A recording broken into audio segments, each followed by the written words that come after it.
What's happening? It's John from Long Island Punk Band Wrecked again. Figured I'd make another video. Got some more vinyl in. Figured I'd show it to you guys.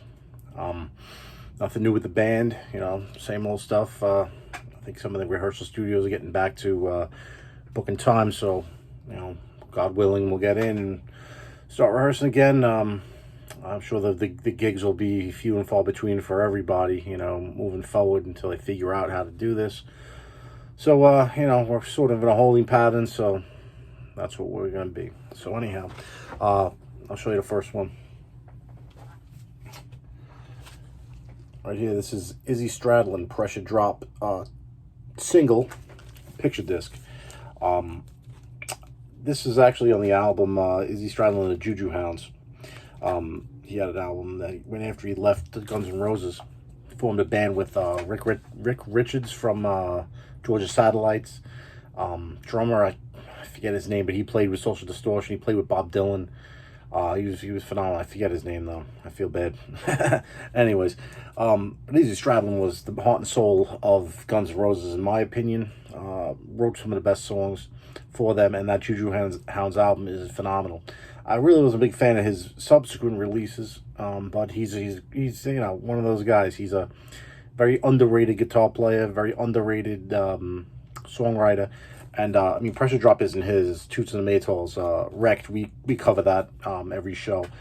It's been a favorite of mine for years. The Clash did Pressure Drop. What else did Pressure Drop? The Specials did Pressure Drop. Written by Toots and the Maytals. One of my favorite songs. This actually has 3 other songs on it. Came Unglued, which was a track when they recorded that Juju Hounds album. Didn't make the album. Been a Fix also was one of those. Can't Hear 'Em though. That's a great tune. It's a very, very almost like 70s-ish reggae tune, written by Izzy Stradlin, and it's phenomenal. And I really strongly suggest you can get these for cheap. I got this for nothing on eBay. You'd think it'd be worth more. It's not, but it's phenomenal. And I would really I'd suggest this to anybody who's a fan of Izzy Stradlin, a fan of Social Distortion, roots rock, reggae rock. Here's that drummer, Charlie Quintana. Yeah, he played for Bob Dylan. He also played for Social Distortion. I think he's dead. Anyway, that's this one. Second one is Grateful Dead's Terrapin Station.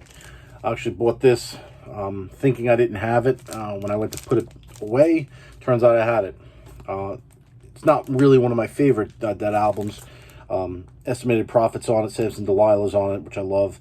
And then side 2 is the entire Terrapin Station, all the parts of it. Again, this showed more of a studio version of the Dead, but it's worth it just for the side 2. Terrapin Station is one of my favorite songs. The story behind this album was they got Arista Records. They wanted Clive Davis wanted them to make a real a blockbuster album. If you know anything about the Dead, they weren't that kind of a band, but they tried to make it. A lot of production on this, and from what I understand, no one was too happy with the end product. But again, just for the song Terrapin Station and for the artwork as well, I figured I'd pick it up. All right. Our next one. This is House by the Cemetery soundtrack. There's a Lucio Fulci movie. I covered the Beyond in the last video, but this I was looking at for a while. Really nice, the packaging together. Not the same composer. I thought it was Fabio Frizzi from the other one, but no, this is Fabrizio De Angelis. But in the same style as the Fabio Frizzi, black and red vinyl. Came with some posters and stuff. Just for ambience, for mood music, creepy shit. House by the Cemetery is one of those flicks that I saw as a kid, and I really didn't like because it's overdubbed in English. Nothing matches up. It's a very weird movie, very out there. But if you're a fan of Lucio Fulci's movies, again, you'll like it. I think it's good. I don't think it's great. My favorite of his is probably The Beyond, which I spoke about the last video. But this is cool, for mood music, for putting that kind of sound in, and it's something to really freak out to. It's pretty cool, But I think he's got another one, The Gates of Hell, the third in the trilogy, which I think there's a soundtrack to. But I'm not going to go wild. I mean, this wasn't all that cheap, because it isn't, it wasn't sealed. It's kind of, it's got the posters and all, but it wasn't sealed and wasn't, pristine. So I got a little bit of a break on it. But it's good to have nonetheless. Next one, this is one of my favorite Bob Dylan records, is Good As I've Been to You from 1992. The story behind this album is very, very quickly is he had recorded a whole album with a full band, and then he took a break in mixing and then recorded at his home studio a bunch of traditional American folk songs, or Irish folk songs and traditional songs, and just him and his guitar, and he liked that better, so they convinced the record company to put this out instead. And it started my interest in Bob Dylan. My father was a big Bob Dylan fan. I wasn't a Bob Dylan guy. I was more of into metal and stuff like that. But this got me really into Bob Dylan's music, and opened up the world of him to me as a 17-year-old kid. But again, this has got one of my favorites is Hard Times. Tomorrow Night's a good one. You're Gonna Quit Me is great, and Froggy Went a Courtin'. If you know that Tom and Jerry cartoon with Froggy Went a Courtin', I mean, that's I've heard that song since I was a kid. So a lot of these I knew, a lot of some I didn't, but it's just him and a guitar, no production. They say it was only a couple of takes. I mean, look, if you're gonna put money into a recording, I'm sure it wasn't a couple of takes, but the sound is there, and it's just him and his guitar, and it's great. And again, I don't like a lot of his stuff is hit or miss. I don't like a lot of his records, but after this one came, I forget what album came on after this, but there was another one very similar to this album. Same sound, same approach. So yeah, if you like Bob Dylan, this is a good way to get into his style. Very gravelly voice. His guitar playing, though, let me tell you something. His acoustic guitar playing is phenomenal. If you sit and listen to what he does and the nuances of when he's playing, and it's just, I don't know how to explain it. It's you wouldn't think of playing like that. It's almost like he's just on that chord, and he's just going through some notes, some counter melodies and stuff like you wouldn't even think to play it. He does, though. And I try to do that in my electric playing. On some parts, the stuff we write is mostly punk influenced, but on some of the parts I do use a Bob Dylan technique of picking through that chord, staying on it, just to give you a little bit of a depth to it. But he was a master at it. The one after this was World Gone Wrong, very similar, and good album too. But yeah, I'm happy to have this one in vinyl. I've loved this since I was a kid, and not more to say about Bob Dylan. He's one of the best, if not the best, folk artist of my time, at least, that I know of. But yeah, my father loved Bob Dylan. I love Bob Dylan too. Okay, moving right along, we've got the Coat Hangers, Nosebleed Weekend. This is a all-female outfit from, I think, Texas. I'm not sure. But they were on Suicide Squeeze Records, which I check out from time to time. They're a good label. They have a lot of cool, a lot of hip artists on there.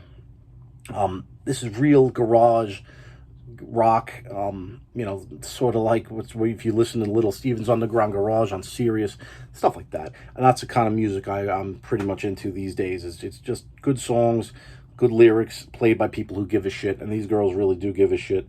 And it's good. It's not great. I listened to it a few times. I bought it because it was really recommended.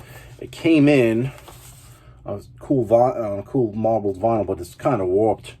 But that doesn't really matter. The turntable I have is compensates for that. But it's pissed. I got pissed off when it came in all warped to shit. But again, what is it? I'm not a collector per se. I just want to hear it. So, but yeah, good. I'm gonna give some more of that stuff I listen to, because interesting. Just garagey, real brash, loud, and you can hear guitar work is it's very rudimentary, but it's good. It all fits, and it's played by people who give a shit. Which I enjoy. So that's the Coat Hangers, Nosebleed Weekend.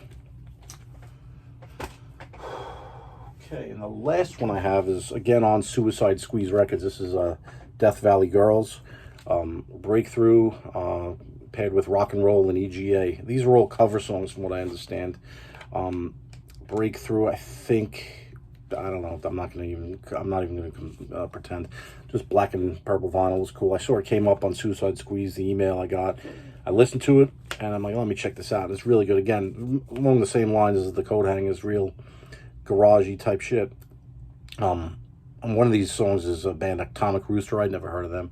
And there's another, I can't think of his name, but he wrote one of these songs too. But again, I just wanted to check it out. These girls, pretty cool, you know. From what I understand, the drummer of Hole, Patty Schemmel, she formed the band years ago with her brother. I think he's still in the band, and they got a whole, you know, different lineup, but very cool. And again, this is the kind of stuff I'm into, garagey, you know, rock and roll.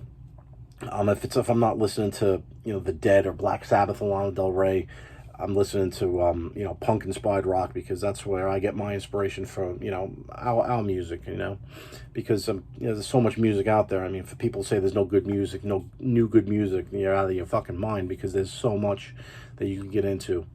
I mean, case in point, Death Valley Girls, they have a bunch of records that I've never heard, and I go down the list and click them, and I hear a song I'd like to own. So, I mean, again, it's rock and roll. It's roots rock and roll, which is what I'm all about. What our band is about also. So that's pretty much it. That's my that's the vinyl I bought in the past couple of weeks. So put another video up of some other stuff. I'm not really gonna be. There's really nothing out there. The new LA Witch album's coming out, and that's also on Suicide Squeeze. I think that's how I actually got into their mailing list. The LA Witch album's coming in, I think it's September. I pre-ordered it, and they're a good band if you want to check them out. Again, female band, and they're doing music. They're doing, you know, music that matters, which is, I'm glad somebody is. But yeah, check them out. I'll put another video up in maybe a couple weeks after I get some more stuff, but I'm going to hold off on some, you know, purchases for now, because, you know, I don't really have much time going back to work, to the office, you know, so the time is limited, so I'm not going to really get into it. But I might put up a video of some older stuff so that I can find. But until then, thank you for listening, and have a good one.